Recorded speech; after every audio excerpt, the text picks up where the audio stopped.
So guys, you join me on a very spur of the moment session. The wife very kindly gave me a green light to go fishing.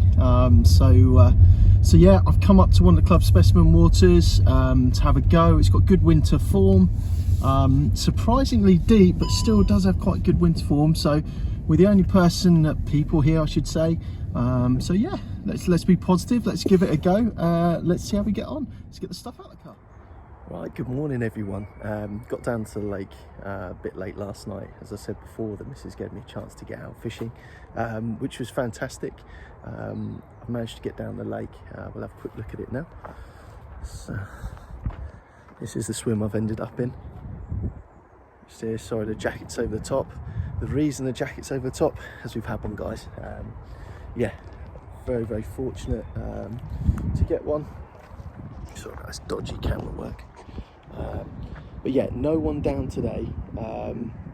The lake, one of the other lakes has had a fish kill. I think that's put the people off. This one's okay, and tomorrow they're having a work party.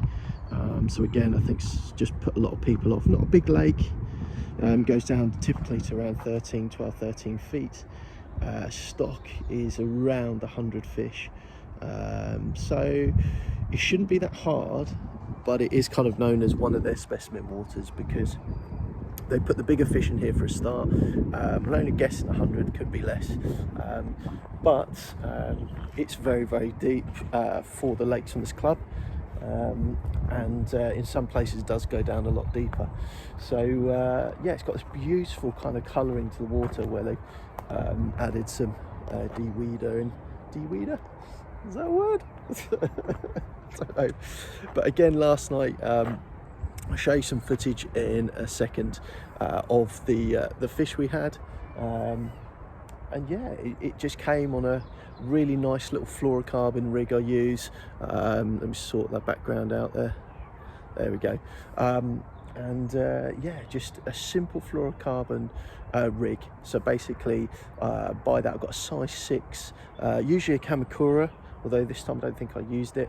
I used a straightforward size 6 Corda wide gape, and then fluorocarbon all the way along, tied with a whipping knot to the hook, and then a little braided hair tied on with a little kicker.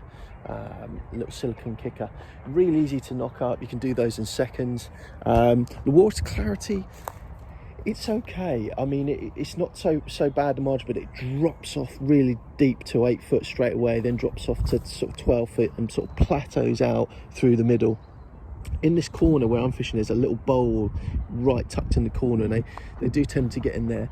Not a lot of people sort of fish zigs in here, so I do use zigs a lot, with mixed success. But it's a lovely lake to come to. It's really close to my house, and I've fished it since I was a little boy, since I was 5 or 6. And my friend Big Dave and I used to come down here and fish a lot. And yeah, lovely place, really nice people, pleasant bailiffs and everything else. And like I say, it's just a club water. So let's have a look at the fish. Let's get her out, and yeah, let's see what you think.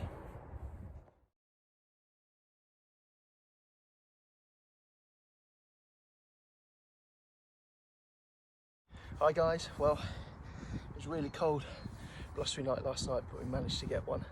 And this one went 27.5, lovely common, fought like a demon. I thought it was like a mid-double at start. But yeah, that crab and cray bottom bait, fluorocarbon rig, doing the business again. If you haven't seen that rig, not the last one, but the video before shows that rig in detail. So let's have a look at it.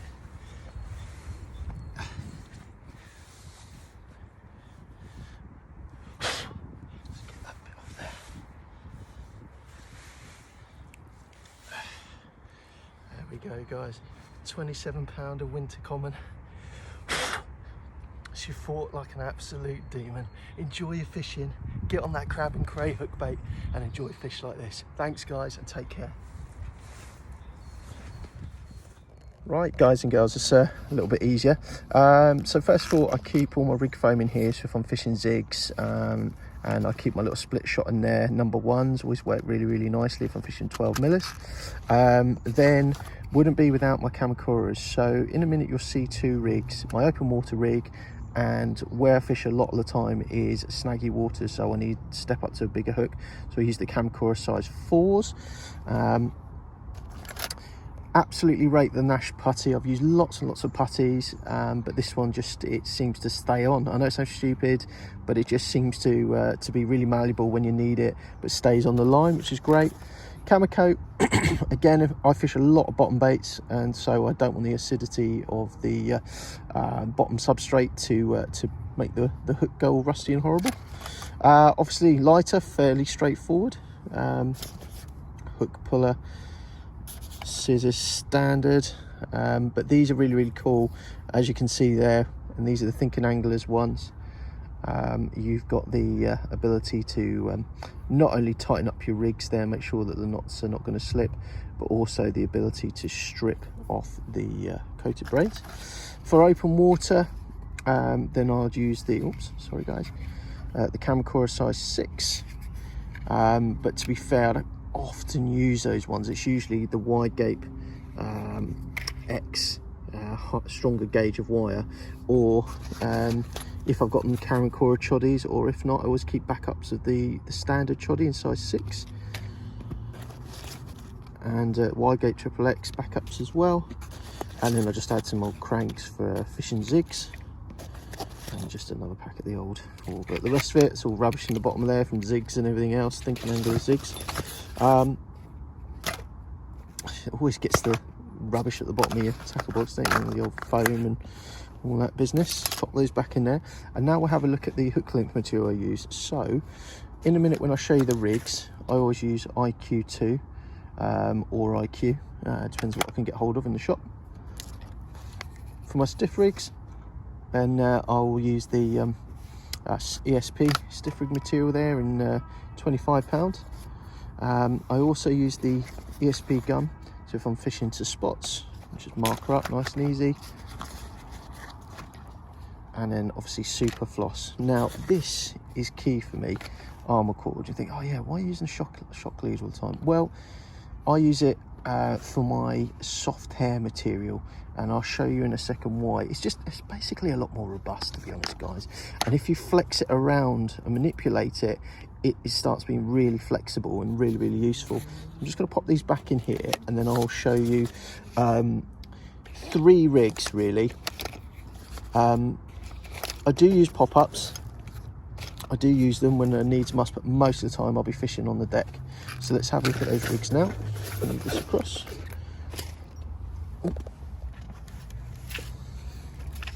Okay, I won't go into detail what's in here, but fairly obvious from just looking at the top. Got kind of in here, I've got all the little hook rings and putty and stuff.